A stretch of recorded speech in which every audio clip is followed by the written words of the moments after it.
Enrique Newman. Él era anglicano, lógicamente, y a los 15 años hizo un viaje a Roma, y de allí le empezó a entrar la idea de buscar más y más, y entonces entre comillas, se convirtió, pues ya era cristiano. Los cristianos anglicanos solamente no aceptan Papa, pero en lo demás prácticamente la Iglesia Católica considera a la anglicana como una iglesia, de tal que tienen todos los sacramentos. Por ejemplo, si uno de ustedes se quiere casar con un inglés anglicano o una inglesa anglicana, no necesitamos que bautizarla nosotros, nomás pedimos que de allá nos llegue la comprobación del bautismo y la soltería, nada más.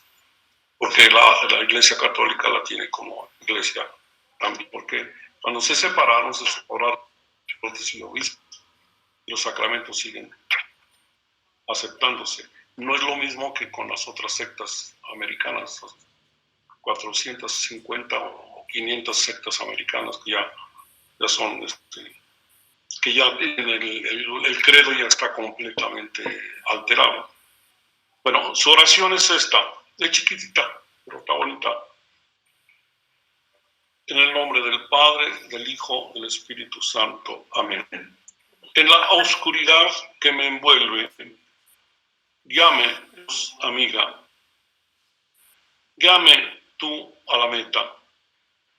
La noche es oscura y yo estoy lejos de casa. Llame tú a la meta. Dirige mis pies. No pido ver la calle hasta el final. Un paso es bastante para mí. Creo que es una bella oración. Gloria al Padre, al Hijo y al Espíritu Santo. Como en el principio y siempre por los siglos de los siglos. Amén. Y me gustan estas oraciones porque es lo mismo que insistimos nosotros, buscando al verdadero Dios a través de su revelación. Perdón, monseñor. Pedimos a todos que por favor apaguen sus micrófonos para que no haya interferencia, por favor. Bueno, sí, por favor. Sí, desde luego. Bueno, el tema de hoy es muy sencillo, pero de mucha trascendencia. Es sencillo porque no tiene cosas teológicas que explicar. Es más bien pastoral y práctico. Recuerden lo que ya vimos desde el principio en las otras notas exegéticas, que la primera parte de esta carta, la carta a Corinto, va hasta del capítulo 1 hasta el capítulo 4, verso 21. Pablo trata de resolver el grave problema de las divisiones. Una división muy fuerte que había allá en Corinto. Si quieren, para que se den más o menos cuenta de la profundidad de esa división, ¿qué les parece si empezamos por lo último? Porque hoy nos toca ver del 3.5 al 4.13. Y del 3.5 al 4.13, en la página 75. Antes de empezar, o más bien lo dejo para el último, empezamos tal vez. Después de criticar a los que pueden ser seguidores de Apolo, Pablo se dirige a los diversos grupos de la división comunitaria.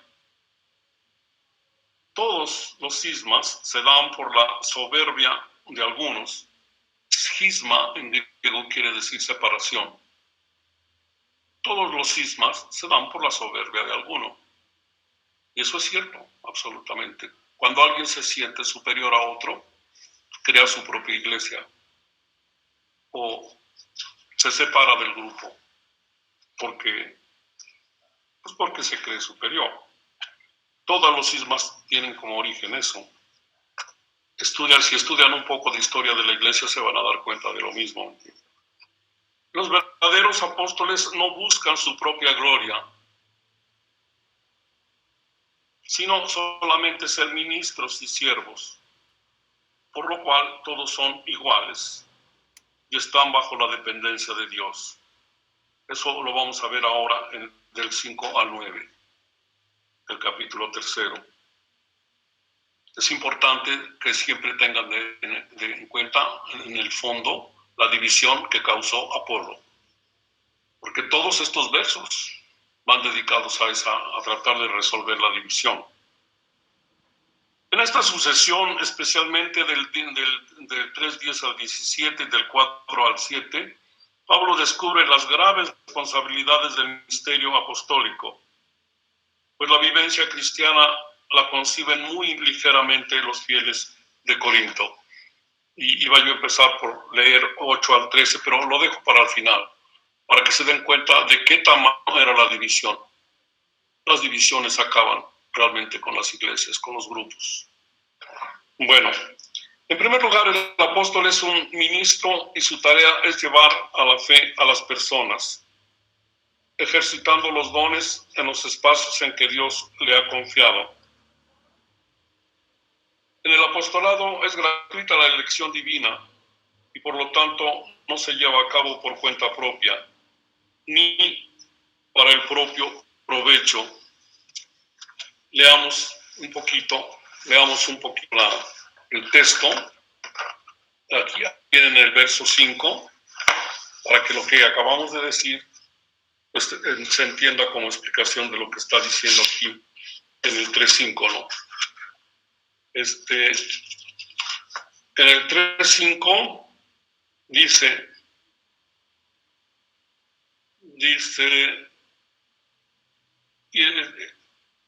algunos, cuando alguien dice, yo soy de Pablo, ya lo habíamos visto hace 8 días, el martes, otro dice, yo soy de Apolo,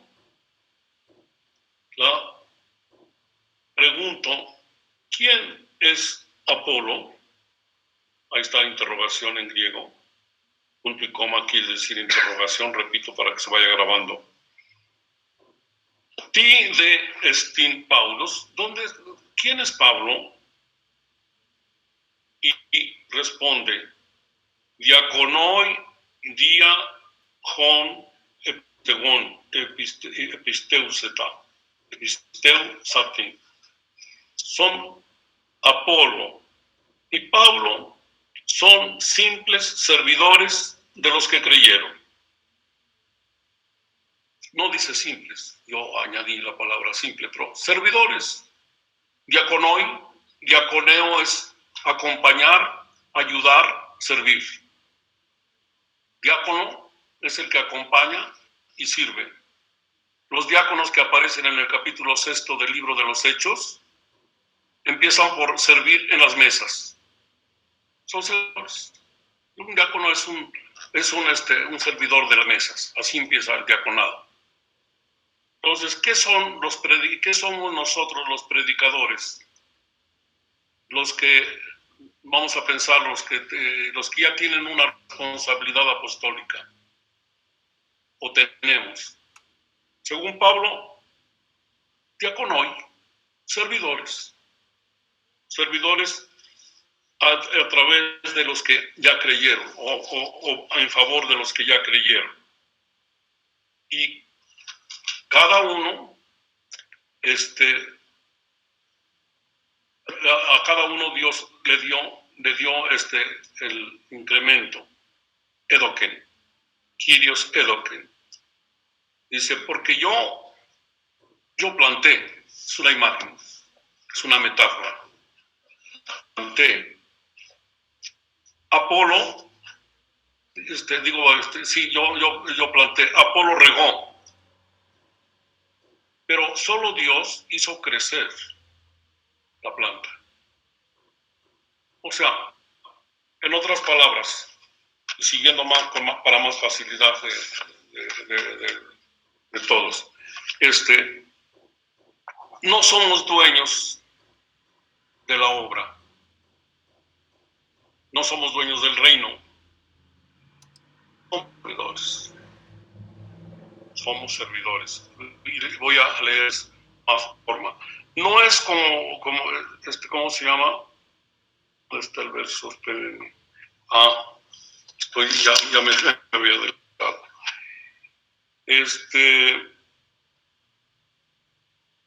Y el que dice, ¿qué es pues Apolo? ¿Qué es Pablo? Servidores por medio de los cuales habéis creído. Y cada uno según lo que el Señor le dio. Yo planté, Apolo regó. Mas fue Dios quien dio el crecimiento. De modo que ni el que planta es algo, ni el que riega, sino Dios hace crecer. Y el que planta y el que riega son una misma cosa. Si bien cada cual recibirá el salario según su propio trabajo, ya que somos colaboradores de Dios. Verso 9. Ese sí lo leo en griego porque me gusta que oigan el concepto que tiene Pablo de los trabajadores del reino. Colaboradores de Dios. Teu gar esmen sinergoi. Sinergoi quiere decir trabajamos conjuntamente con él. Y me gusta mucho la Biblia de Jerusalén, tiene una notita abajo. La notita de la Biblia de Jerusalén dice, somos compañeros de trabajo de Dios. Vean la nota abajo. Los que trabajamos en el reino, los que predicamos, los que catequizamos, los asesores, los futuros sacerdotes, el obispo, el papa, pues nomás porque a través del polvo del camino han ido cambiando las situaciones, pero todos somos iguales, dice aquí, servidores, diaconoi, sinergoi, ya apréndanse los nombrecitos, diaconoi, sinergoi. Sinergoi, trabajamos, somos compañeros de trabajo de Dios, trabajamos en la plantación de Dios, porque eso dice más adelantito en griego también. Dice ¿cómo se llama? En el 9, pues sigo con el 9. Dice, Teu Georgion. Somos agricultura de Dios. Nosotros somos eso. Somos plantación divina.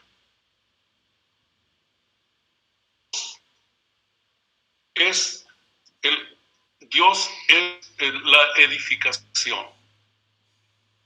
Vosotros sois la edificación de Dios, perdón. Este es el segunda persona. Vosotros sois la edificación de Dios. O sea, les decía, no se trata hoy no tratamos de altas teologías, solamente de algo práctico para que a nadie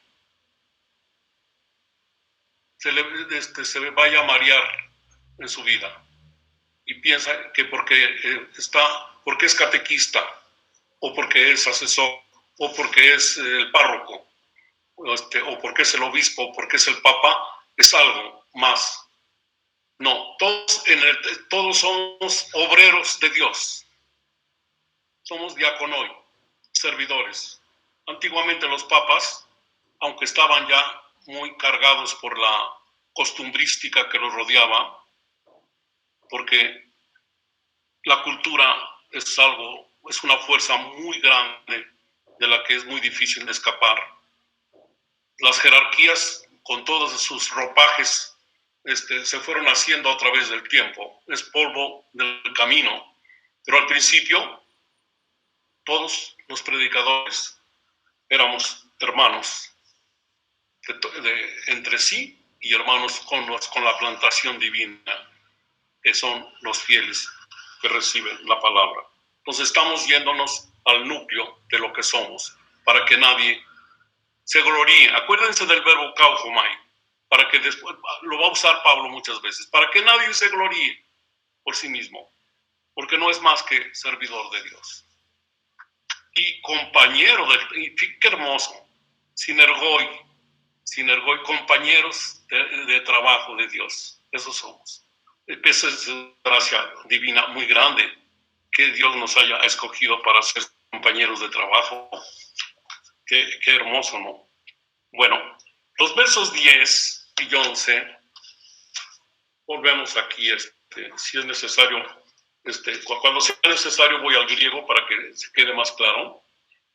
Dice, conforme a la gracia de Dios que me fue dada, yo como buen arquitecto puse el cimiento y otro construye encima.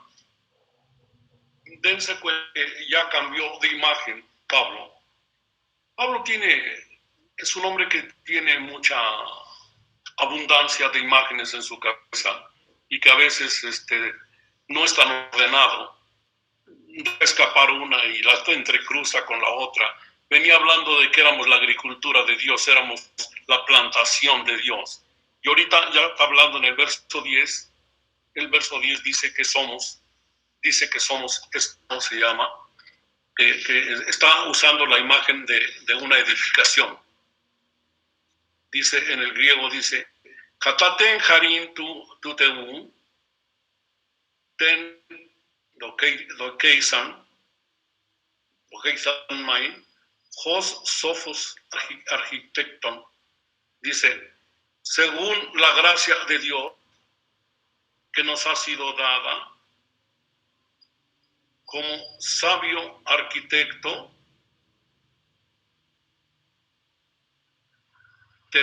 temelion eteca, he sido colocado como fundamento. Desde antes, como sabio arquitecto, coloqué el fundamento. Se está refiriendo, acuérdense, a Apolo. Siempre Apolo está atrás. Estaba grave la división. Apolo tenía mucha fuerza oratoria y había ganado un grupo para sí mismo. Y por eso Pablo está reclamando y está diciendo, nadie es más que nadie. Todos somos servidores del mismo Dios. Y por lo tanto, no más que no se les olvide, más adelante va a ser más fuerte la expresión. Pero por lo pronto dice, yo planté, primera imagen, no se olvide. Apolo regó, pero el único que le dio crecimiento fue Dios. Así que somos iguales, no hay división entre nosotros, ni debe haberla.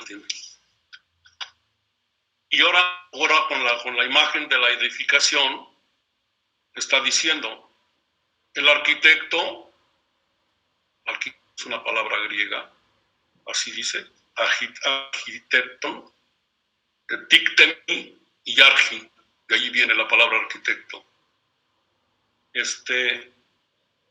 Entonces dice, yo soy el sabio, yo fui el sabio arquitecto y el que puse el fundamento, de tal manera que los que vengan después a predicar, como es el caso de Apolo, tienen que seguir las líneas que yo tracé. Y si uno construye sobre este cimiento con oro, plata, piedras preciosas, madera, heno, paja, la obra de cada cual quedará al descubierto. Se manifestará el día en que ha de revelarse por el fuego. Y la realidad de la obra de cada cual la probará el fuego. Aquel cuya obra, construida por el cimiento, resista, recibirá la recompensa. Fijarse bien estas palabras porque a veces los teólogos dogmáticos las citan como base para entender el purgatorio. No, Pablo no está hablando del purgatorio aquí, ni está hablando de fuego eterno, de purificación, no. Es una imagen, esta imagen está tomada del crisol. del fuego por donde se prueba la calidad del metal. La palabra crisol viene de crino en griego. Van a decir, oiga, padre, pero entonces muchas palabras que decimos son griegas. Sí, ustedes son griegos, hablan griego. A lo mejor sin darse cuenta, pero sí, muchas palabras son griegas. Entonces, el crisol es crisis. De ahí viene la palabra crisis, del verbo crino, que es juzgar. El buen metal se juzga en la temperatura del fuego. Así que cuando un teólogo dogmático cita este texto, 1 Corintios 3, 10, 15, como algo que prueba el purgatorio, no. Aquí está hablando simplemente de que cada uno a la hora de trabajar en realidad entra dentro de un crisol. ¿Por qué? Ahí se sabrá las buenas intenciones que tiene. Si yo que fundé puse los cimientos de la edificación, llega otro y quiere construir de otra manera y no los lineamientos que yo le marqué, se sale del evangelio y por lo tanto empieza el cisma, empieza la división. Pero yo me atengo a una cosa, a que precisamente el apostolado es un campo en donde nos acrisolamos todos. Creo que ya encontré el verbo perfecto. Es el lugar en donde nos acrisolamos y nos damos cuenta que algunos, el ser asesores no lo ven como gracia divina, no lo sienten como que son compañeros de Dios en el trabajo, como que son sus colaboradores o sus servidores, sino se sienten distintos de los demás. Entonces entraríamos en el mundo de los fariseos, porque los fariseos también estudiaban teología. El problema es que el ego les ganaba, ¿no? Ya desde el verso 9, página 77, el apóstol había dicho que la comunidad de Corinto era una edificación de Dios. Había venido cambiando las metáforas de construcción con las de plantación. Ya se los había dicho, que utilizó dos metáforas seguidas para explicar la labor de los apóstoles en la iglesia de la ciudad. Ahora, de forma interrogativa, señala que cada uno de los componentes es templo del Señor, añadiendo que el Espíritu Santo está como en el templo de Jerusalén, en el corazón de los conformadores de la iglesia. Ya, aquí está en el verso 9 en adelante. En el 16, ¿no sabéis que sois santuario de Dios y que el Espíritu de Dios habita en vosotros? Se está refiriendo a los asesores, a los diaconoi, a los colaboradores de Dios. ¿Qué no sabéis que sois templos del Espíritu de Dios, que el Espíritu de Dios habita en vosotros? Si alguno destruye el santuario de Dios, voy despacio para que se oiga. Si alguno destruye el santuario de Dios, Dios lo va a destruir a él.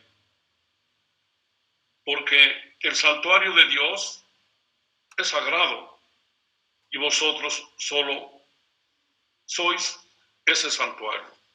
Vosotros sois ese santuario. O sea, en otras palabras, el ser apóstol viene del verbo apostelo, acuérdense. Apostelo. Para los que están aprendiendo ya griego, se escribe con doble lambda al final, apostelo, como si escribieran apostello, doble lambda. Significa enviar, somos enviados. En latín, enviar se dice mito, con doble T, mito. ¿Por qué? Porque de allí viene la palabra misionero, pero es latín. La palabra misionero y la palabra apóstol es lo mismo. Apóstol es de origen griego y misionero es de origen latino. Mito es enviar, somos enviados. Aquí no se usan, en los estudios digo, pero es otra manera de cómo se llama, que los evangelios manejan desde luego. Cristo es el primer apóstol. Si quieren saberlo, donde en la carta a Hebreos en el capítulo 3, allí dice claramente con el sustantivo que Cristo es apóstol del Padre. 3:1 y siguientes. Hebreos 3:1 y siguientes. Cristo es apóstol del Padre. Y a su vez nosotros somos apóstoles de Cristo. Somos colaboradores de Dios. Somos compañeros de trabajo, como dice aquí la nota de la Biblia de Jerusalén. Muy bien.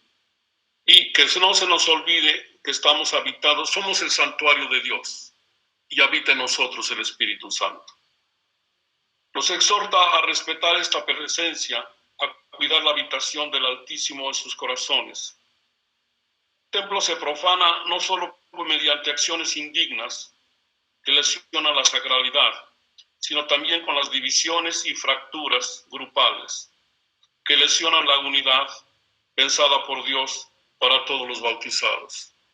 Cuando los grupos se fraccionan, cuando un grupito de catequistas en una parroquia se pelean y terminan porque algunos se van o se quedan y no se hablan y están en la misma iglesia, quiere decir que allí hay alguno que no sabe que es colaborador, que se está sobreestimando, porque se acuerdan que Pablo lo va a repetir después en Filipenses, que nadie se sienta superior a nadie. Y en este caso, que los seguidores de Apolo no se sientan mejores que los demás. Y me voy a brincar hasta la última parte, porque lo demás está sencillo. En la página 80, en los versos que van del 9 al 13, pero ya del 4, 9 al 13, sí me interesa que los veamos. Porque pienso que a nosotros los apóstoles, Dios nos ha asignado el último lugar como condenados a muerte, puestos a modo de espectáculo para el mundo, los ángeles y los hombres. Nosotros necios por seguir a Cristo, vosotros sabios en Cristo. Débiles nosotros, mas vosotros fuertes. Vosotros llenos de gloria, mas nosotros despreciados. Hasta el presente pasamos hambre, sed, desnudez. Somos abofeteados y andamos errantes. Nos fatigamos y trabajamos con nuestras manos. Si nos insultan, bendecimos. Si nos persiguen, nos soportamos. Si nos difaman, respondemos con bondad. Hemos venido a ser hasta ahora como la basura del mundo y en el desecho de todos. ¿Por qué termina Pablo así, en esta forma tan fuerte? Pues porque en el fondo sigue todavía la misma dialéctica en contra de los seguidores de Apolo que vinieron a hacer la división de Corinto. Por su parte, los promotores como Pablo, que tanto han sufrido por el Evangelio, no esconden un sincero deseo de reconocimiento de parte de Dios a quien sirven de tiempo y fervor completos. Sin embargo, a Dios pudo que sus enviados aparezcan ahora como los últimos, como criminales, contra los cuales ya se ha pronunciado la sentencia de muerte. Como si estuvieran en presencia de ángeles y hombres, se han convertido en espectáculo de diversión o de odio. El verso 10 contrapone una sinfonía de quejas con adjetivos contrapuestos para resaltar la diferencia de lo que se creen los corintios, que son los trabajos ingentes de los apóstoles, que no han sido valorados según las medidas de este mundo, sino según la alegría del corazón que acompaña y trasciende los caminos. ¿De qué está hablando Pablo? ¿Por qué termina así? Porque la división había sido muy fuerte. de tal manera que los que seguían a Apolo se sentían mejores que los demás. Y los que verdaderamente habían trabajado, que les había costado tanto trabajo establecer la iglesia, se sentían despreciados. Y adentro de las divisiones, ofendidos, porque cuando hay divisiones hay ofensas, hay rechazo. Y dice, ¿cómo se llama? Y, irónicamente, porque muchas veces Pablo va a recurrir a la ironía, ya lo veremos más adelante en la segunda carta a Corinto, va a utilizar la ironía más fuertemente. Dice, ahora se sienten muy bien los que siguen a Apolo. No lo dice así, pero a él se refiere. Y en cambio nosotros, los que hemos trabajado, los que hemos pasado hambre y hemos pasado situaciones complicadas, pues hemos sido, digamos, expuestos como si estuviéramos, como si fuéramos condenados a muerte. Estamos en presencia de hombres y ángeles. Se nos ha convertido en espectáculo de diversión y de odio. Quiere decir que la división no era tan sencilla, ¿me entiendes? Las divisiones acaban las comunidades. Y las divisiones, que son al final de cuentas los cismas interiores de cada grupo, empiezan porque alguien se siente más que los demás.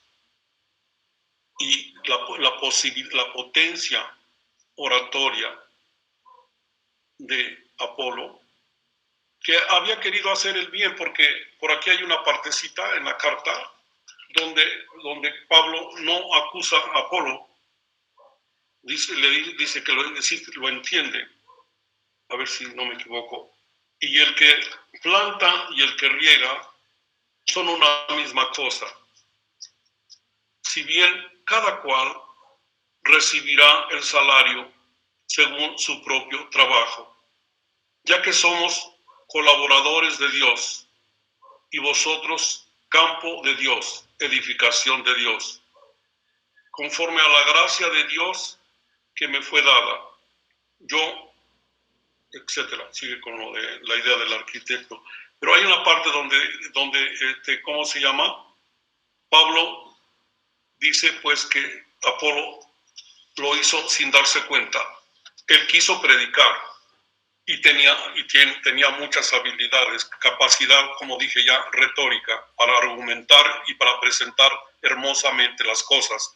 Y predicaba el núcleo del evangelio. ¿Y cuál era el núcleo del evangelio que predicaba Apolo? Que Jesús era el Cristo e Hijo de Dios. En eso estaba bien, pero había cosas que no estaban tan completas, porque por ahí van a encontrar que aquel matrimonio que llegó de Roma, de judíos expulsados por Claudio, por el emperador Claudio, se acercaron a Apolo y lo terminaron de evangelizar, porque no estaba completamente evangelizado. Quiere decir que a veces hay asesores, predicadores que no están plenamente evangelizados y que pues tienen la responsabilidad de ser fiel al evangelio y de no tergiversar las líneas fundamentales de él, de no predicar otro evangelio, porque al final de cuentas no son dueños de nada, no somos dueños de nadie, somos simplemente diaconoi. Con eso termino esta parte, si les parece bien. ¿Alguna pregunta? Lo demás ahí lo tienen. ¿Alguna pregunta hasta aquí? Porque les dije que ahora era una cosa práctica, pero muy, muy práctica, porque esto es como dijéramos, es de todos los días. El buscar la buena relación dentro de la comunidad. Si alguien quiere hacer alguna pregunta, si no, pasamos a otro tema.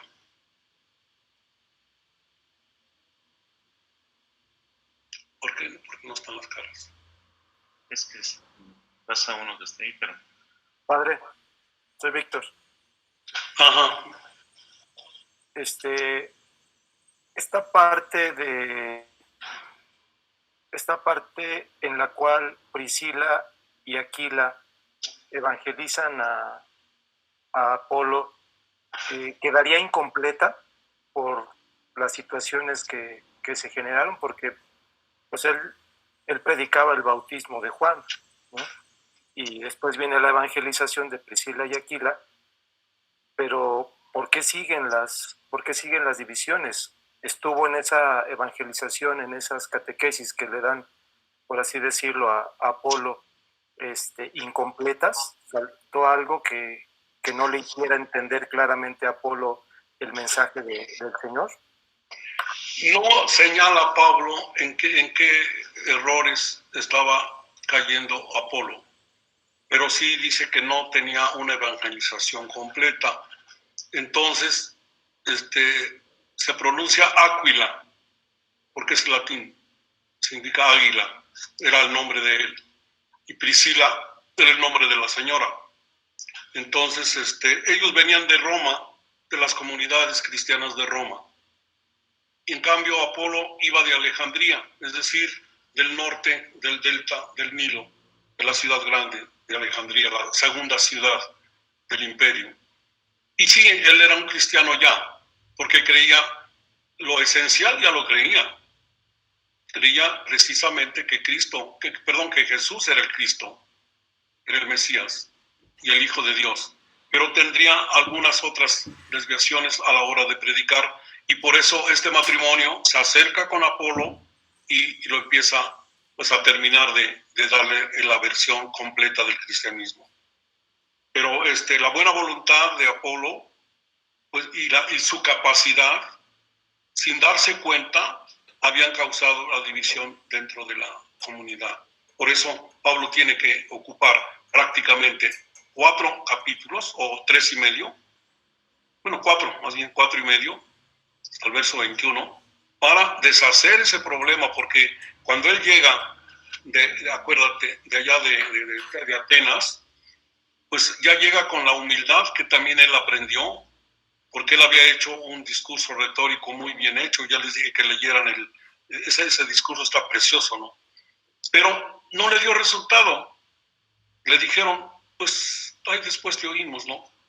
Entonces dice, bueno, ¿para qué me preparo yo con una retórica muy especial para convencer si Cristo no necesita que nadie lo defienda? Vengo a predicarles con temor y temblor, pero vengo a predicarles a Cristo crucificado. Y eso ya lo vimos en la clase pasada. Entonces ahora ya nomás estamos viendo las consecuencias pastorales. Después de todo, que nadie que haya sido evangelizado por Apolo se sienta más que los demás. Porque al final de cuentas, ¿quién es Apolo? ¿Y quién es Pablo? Y más arriba había dicho, ¿acaso Apolo murió por ustedes? ¿O Pablo murió por ustedes? ¿O Pedro murió por ustedes? No, todos somos de Cristo. Nosotros somos ahora, con lo que vimos hoy, somos simplemente trabajadores de Dios. Diaconoi. Somos compañeros de trabajo de Dios. Yo, y luego aclara, en estas comunidades yo fui el que planté en la primera imagen. Apolo regó, pero el único que le dio crecimiento a la planta es el dueño, es Dios. Y en la edificación dice, yo puse el fundamento, como dice, sí, la base de la edificación. Entonces, el que venga después tiene que seguir los lineamientos que ya estaban, o está edificando un edificio distinto. ¿Sí? Pero después de todo, yo me siento muy bien, porque yo ni siquiera me dejo, digamos, guiar por mi propia conciencia, que puede errar. Yo me pongo en manos del que me va a juzgar, porque todos vamos a ser juzgados por el mismo Dios. Somos compañeros de trabajo y vamos a pasar, y cuando entramos a trabajar en el reino de Dios, estamos en el crisol, o sea, nos está probando Dios primero nuestra buena intención de trabajar por el reino, no para ganarnos la admiración de nadie. Y segundo, la preparación, el entusiasmo con que lo hacemos.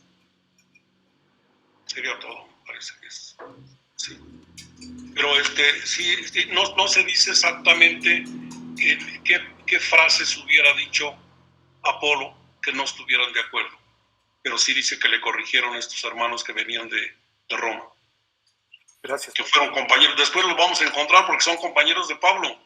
Ellos se dedican a hacer tiendas, ya les dije. Y Pablo sabía hacer tiendas, entonces trabajaban con sus propias manos. ¿Alguien más? Yo tengo una. Ernesto. Sí. Ernesto. Sí. Padre, estas imágenes que maneja Pablo, el sembrar, la construcción, ¿qué tanto se ven influidos por las imágenes que ocuparán los evangelistas? Por ejemplo, la parábola de aquel que no construye sobre la roca, vendrá la tempestad y le echará abajo la construcción. O la del sembrador que salió a sembrar, el capítulo 8 de Lucas. ¿Qué tanto están influyendo esas imágenes en Pablo o son totalmente ajenas? No, es el medio ambiente. Las imágenes que son la base de las parábolas de Jesús, si tú te acuerdas, casi todas son, en su mayoría, son de tipo agrícola o ganadero. Algunas de la vida familiar, como la de estas que hemos pasado los domingos anteriores, pero todas reflejan la cultura del tiempo. Pablo era un hombre de dos mundos. Manejaba un mundo donde la agricultura seguía siendo la fuente de manutención de la gente y la edificación también. Nada más que ya Pablo, como hombre de dos mundos, ¿te acuerdas que cuando hablamos de Tesalonicenses empieza a manejar algunas imágenes del ejército?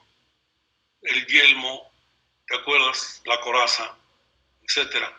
Ya vienen de otro, va a manejar, todavía no lo vemos, pero va a manejar la idea del pugilismo. El cristiano es un púgil que está trabajando diariamente. Va a manejar imágenes de los Juegos Olímpicos, vamos a decir así para que nos entendamos, porque también lleva ya la carga de la cultura griega. Y de hecho, vimos palabras que Pablo trajo de esa cultura al mundo cristiano. Pero en realidad, las culturas del Mediterráneo de ese tiempo eran parecidas. Y todavía si tú vas, por ejemplo, ¿qué será? Al sur de Francia, la gente está, los vascos de Francia se dedican casi todos ellos se dedican a la agricultura, de la ganadería. A las granjas tienen pollos, tienen cerdos, tienen todo, pero están tan bien organizados que de eso viven muy bien. O sea, quiero decir, la agricultura no se va a acabar nunca. A lo mejor ya se industrializó, ya es otra cosa. Pero hay gente todavía que maneja las granjas pequeñas, todavía en forma como se manejaban en tiempo de Cristo. Sí, esas imágenes no se acaban. ¿Y cuál es la idea del comunicólogo, del buen comunicólogo? Encontrar la imagen que hiera la mente del auditorio. Por eso en clase algunas veces les dije, y les digo ahora también a los asesores, estamos viviendo en nuestro tiempo. Nosotros somos hijos de una cultura posmoderna. Más imágenes en el medio. Tenemos que, sin torcer la doctrina, aprendiendo bien la doctrina, crear nuevas imágenes que le llenen la imaginación y lleguen al corazón a las personas de nuestro tiempo. Hoy vivimos de otro modo. Se pueden hacer, de hecho, la imagen no es más que un montaje literario para facilitar la comprensión. Si tú quieres hacer una parábola con el software, hazla. Nomás que no te salgas de la doctrina, pues. Tú estás enseñando una doctrina, la misma de Cristo, la misma de Pablo, pero pues con imágenes adecuadas a tu tiempo, nada más. Y ya te decía, la cultura mediterránea prácticamente es igual. Tengo un libro que te quiero enseñar ahorita, a propósito, espérame, lo traigo.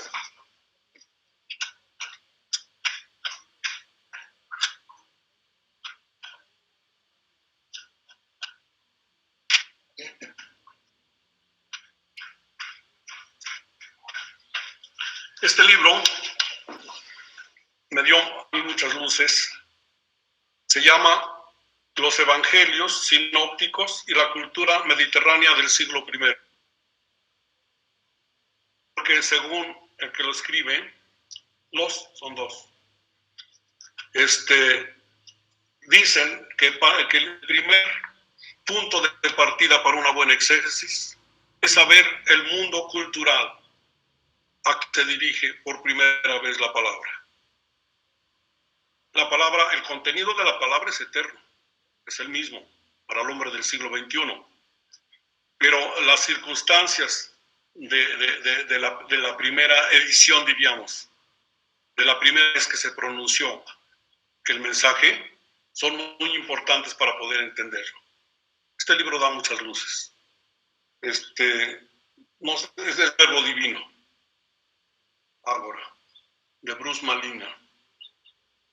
Pero es eso, los Evangelios Sinópticos y la cultura mediterránea del siglo I, para que entendamos por qué Jesús recurre a cosas que la gente maneja. O sea, si el mitente se despega de las concepciones y imágenes que maneja el receptor, se desconecta. Todos tenemos que tener la idea. Si tú estás predicando, a mí me tocó alguna vez celebrar allá en la Sierra Norte y solo entendían el totonaco. Y entonces me tocó en domingo, no se me olvide esa misa, con unos seminaristas que iban conmigo a mirar la sierra a tiempo, y puse nada del totonaco. Entonces me traducía una monjita y le pedí que me trajera al pie de la letra, que no le aumentara, porque a veces los traductores son traidores, ¿me entiendes? Y tocaba el Evangelio de la vid y los sarmientos. Y la gente de la sierra nunca ha visto una vid, y ni siquiera saben qué es un sarmiento, ¿no? Menos saben qué es un sarmiento. Entonces cogimos una ramita de café para explicar lo mismo. Es el café, y el café, pues ese sí lo conocen. Si tú arrancas la ramita, les preguntas a la gente, y le decía yo a la monjita, pregúntele a la gente qué pasa, qué le va a pasar a esta hoja, a estas hojas, qué les va a pasar dentro de 2 o 3 horas. Y la gente contestaba en su lengua, se van a secar, se desprendieron ¿cómo se llama?, del tallo. O sea, entendieron el mensaje. Pues allí no hay vides, hay café. Bueno, gracias. Bueno, vamos a enunciar el tema que sigue, por favor, porque se nos va a llegar el tiempo. Miren ustedes, gracias por tu pregunta. Todas las preguntas son bienvenidas, ¿eh? Gracias. Entonces quedamos ya en esto. A ustedes les toca resumir lo que falta. Nos vamos a dar un brinquito hasta el capítulo 7, verso 1 al 16:40. Matrimonio y virginidad. ¿Por qué lo vamos a hacer?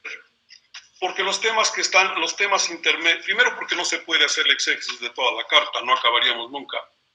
Pero los temas intermedios, ya en esta forma, los había yo tratado, y van a ser el tema del incestuoso, que eso no tiene mucha dificultad de entenderlo, el tema de los tribunales paganos a donde acudían los cristianos a resolver sus problemas, y el tema de, ¿cómo se llama?, de la fornicación, que estaba tan extendido en aquellos tiempos.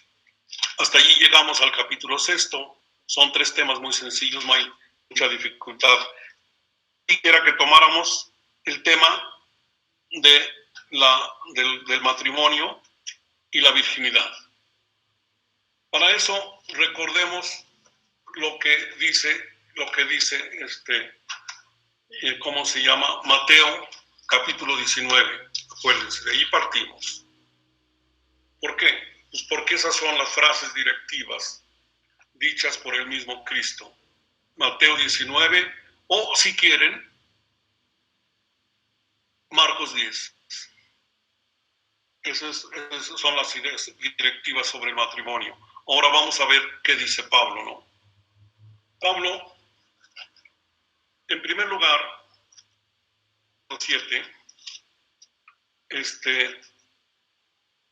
en el 5 está el caso del incestuoso.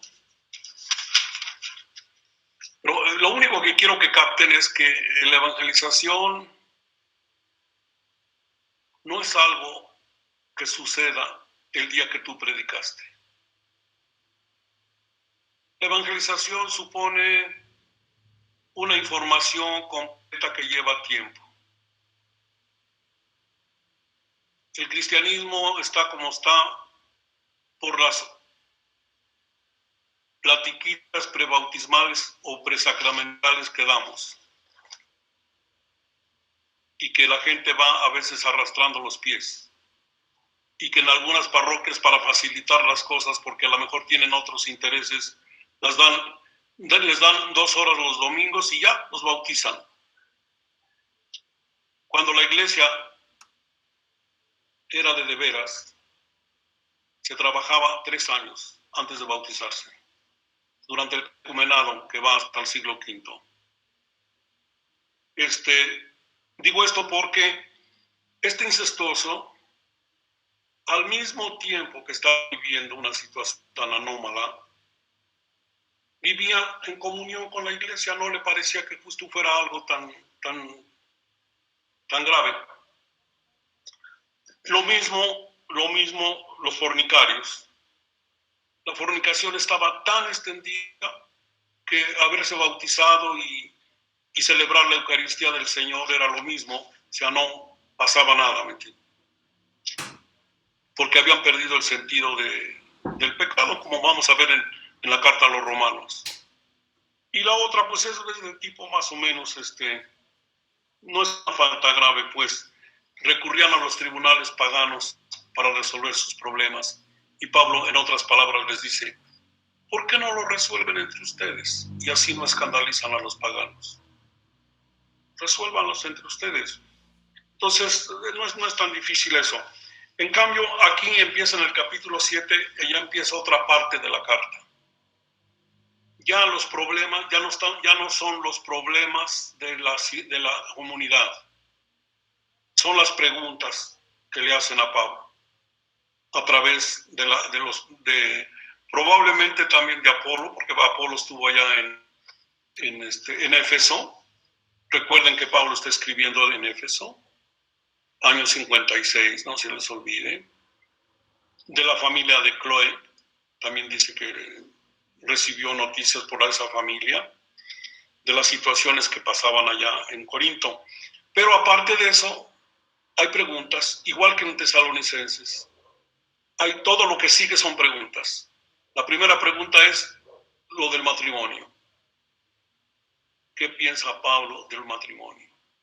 Segunda pregunta, ¿qué piensa Pablo de las carnes inmoladas a los ídolos? Capítulo 8, 9 y 10. Tercera pregunta, es una corrección en general en relación a la celebración de la Eucaristía. Allí le vamos a dedicar un tiempo más larguito, porque ahí sí hay parte teológica importante. Luego, los carismas. ¿Cómo se deben vivir? Los carismas se vivían en una forma muy desordenada en Corinto. Y también le mandan preguntar a Pablo. Y Pablo utiliza 3 capítulos para resolverlo.